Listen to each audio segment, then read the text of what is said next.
Um filme de vampiros conseguiu o que décadas de terror americano nunca alcançaram: 16 indicações ao Oscar 2026, incluindo as categorias mais cobiçadas da indústria, Pecadores.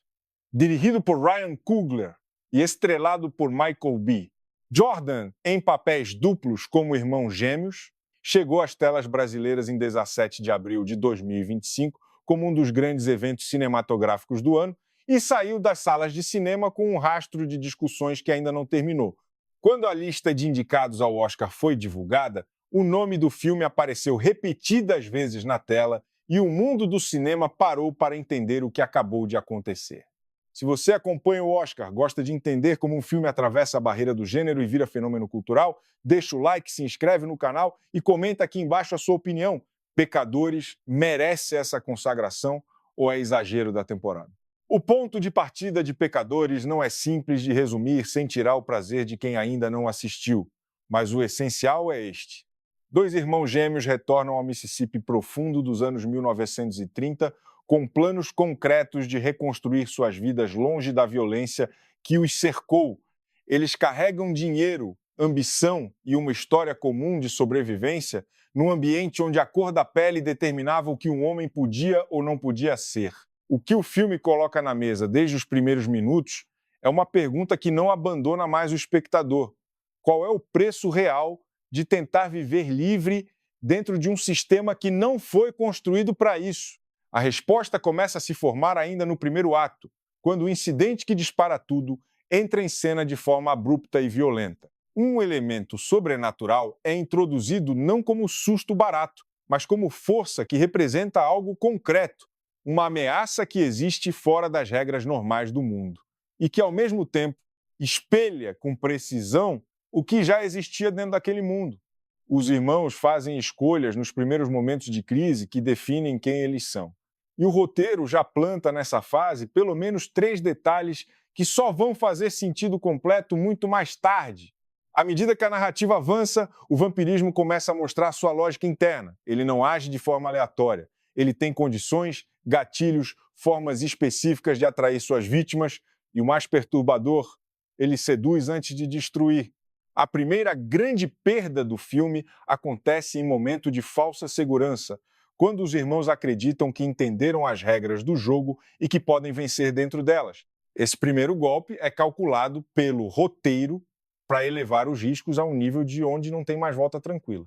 O ponto de virada no meio do filme é onde Coogler mostra por que o longa foi comparado, fora do Brasil, com a experiência emocional de blockbusters que ficam na memória. Uma revelação reposiciona tudo o que o espectador acreditava entender sobre a motivação dos personagens. O que parecia ser um objetivo fica claramente errado, e a verdade que emerge coloca a história em uma direção que nenhum dos dois irmãos havia previsto. É nesse trecho que o ritmo acelera com mais precisão, que os cortes ficam mais curtos e que o filme justifica sua duração sem que ninguém olhe para o relógio.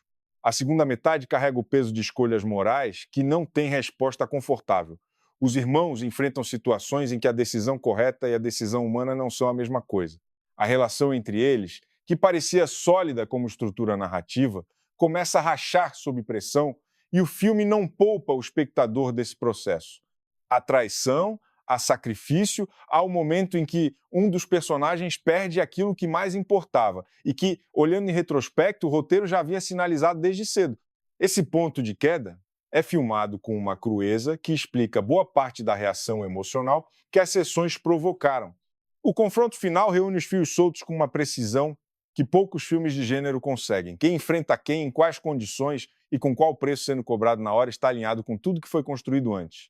Se há um twist nos últimos minutos, e há, ele não existe para surpreender por surpreender.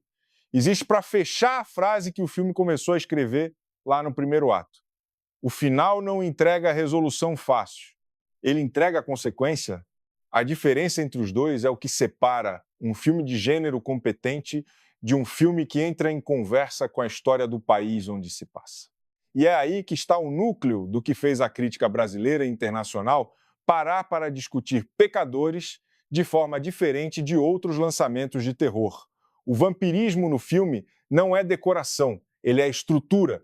A criatura que opera dentro da narrativa funciona como representação concentrada de um sistema que drena sem matar de vez, que seduz com a promessa de pertencimento antes de cobrar tudo de volta. As cenas mais reveladoras nesse sentido não são necessariamente as de ação direta. São as cenas em que a ameaça se apresenta como oferta, como oportunidade, como uma saída que parece melhor do que continuar resistindo.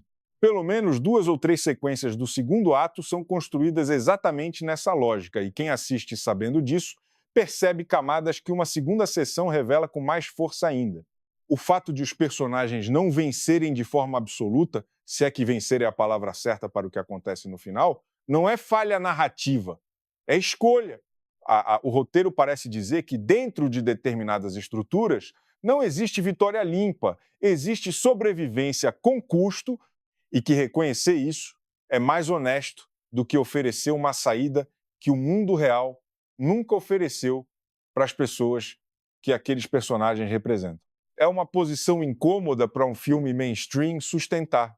É também o motivo pelo qual ele está sendo levado a sério em um contexto onde terror raramente entra. A recepção dividiu o público e parte da crítica em 2 campos claros. De um lado, quem defende o filme como obra completa, coerente, em ritmo, mensagem e execução, e que justifica cada uma das desastres indicações ao Oscar.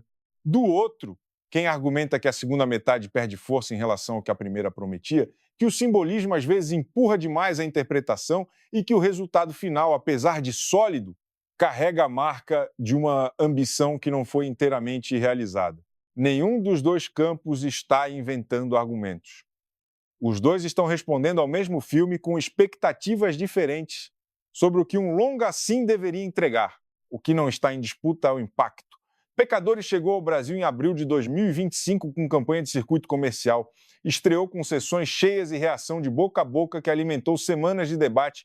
Depois da janela de cinema, o título chegou ao catálogo da Max em julho de 2025 e voltou a dominar buscas e conversas com a aproximação do Oscar. Esse ciclo, da estreia ao streaming ao prêmio, é o percurso que filmes de gênero raramente completam, chegando ao mesmo tempo no coração do grande público e na mesa dos eleitores da academia. A pergunta que o filme deixa vai além do enredo. Ela é sobre o que acontece quando uma produção de terror leva a sério a história que está contando. Quando a metáfora não é enfeite, mas fundação. Quando o diretor e o ator principal investem tudo em um projeto que não precisava ser tão arriscado quanto decidiu ser. O terror merece esse espaço na conversa mais importante do cinema? Pecadores está respondendo que sim, com 16 indicações e um debate que ainda não acabou. Agora a questão é sua. O twist final convence ou decepciona? Você assiste a Pecadores como terror de entretenimento ou como comentário social sobre o que o vampirismo representa? Comenta aqui embaixo com a sua leitura do filme. Deixa o like se esse tipo de análise faz sentido para você e se inscreve para não perder os próximos vídeos sobre os filmes que estão movendo o Oscar 2026